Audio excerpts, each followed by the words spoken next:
நமக்கு ஏன் இந்த ஃபேக்ட் செக் பண்ற வேலைலாம் அப்படின்னு இதெல்லாம் நம்ம பண்றது இல்லை. ஆனா பெரிய விஷயங்கள்ல கண்டிப்பா பண்ணிடணும்.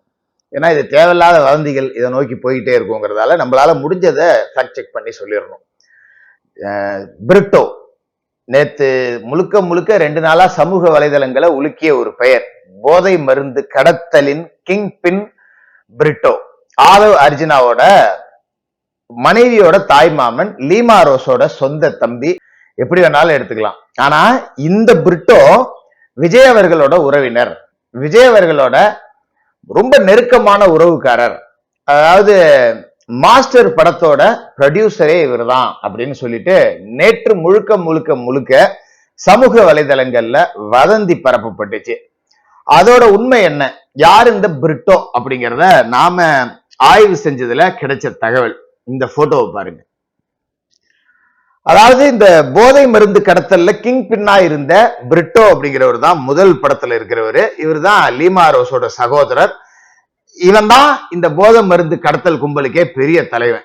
இந்த சம்பந்தப்பட்ட போதை மருந்து வழக்குல ஏற்கனவே நடந்த ஒரு வழக்குல சட்டவிரோத பண பரிமாற்ற தடை சட்டத்துல லீமா ரோஸும் அக்யூஸ்டா இருக்காங்க, ஆதவ் அர்ஜுனாவோட மனைவி டெய்ஸியும் அக்யூஸ்டா இருக்காங்க.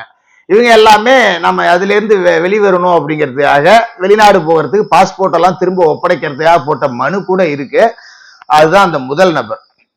ஆனா விஜய் அவர்களுடைய மாஸ்டர் படத்தோட ப்ரொடியூசர் ஜான் பிரிட்டோ அப்படின்னா, ஜான் பிரிட்டோ பள்ளியோட தாளாளர். வேளச்சேரியில இந்த பள்ளி இருக்கு. விஜய் அவர்களோட தந்தை S.A. சந்திரசேகரோட சகோதரி மகள் விமலா ராணியின் கணவர், அதாவது விஜய் அவர்களோட சொந்த அத்தை மகளோட கணவர் தான் இந்த ஜான் பிரிட்டோ அப்படின்னாங்கல்ல, அது இல்ல.